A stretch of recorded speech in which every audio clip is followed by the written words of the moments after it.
বন্ধুরা খুব সাবধান, মা মনসা ব্রতকথা ভিডিওটা যদি ক্লিক করো তাহলে অসম্পূর্ণ যে শুনবে তার জীবনে ভয়ঙ্কর অমঙ্গল, জীবনে পাপ নেমে আসবে। তাই আগে থেকেই সতর্ক করে দিলাম, ভিডিওটা প্লিজ এড়িয়ে না গিয়ে পুরোটা শোনো।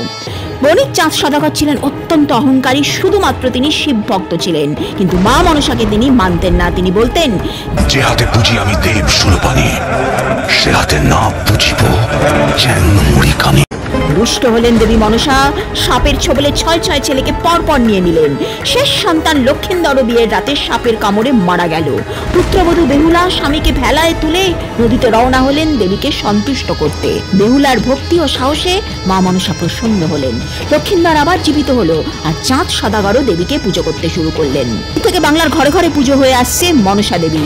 এবছর শ্রাবণের শেষ মনসা পুজো পড়েছে 17ই আগস্ট রবিবার। তোমার পরিবারের উপরে যেন মা মনসার ভয়ঙ্কর দৃষ্টি না পড়ে, কমেন্টে জয় মা মনসা, মঙ্গল করো মাগো লিখতে কিন্তু ভুলে যেও না।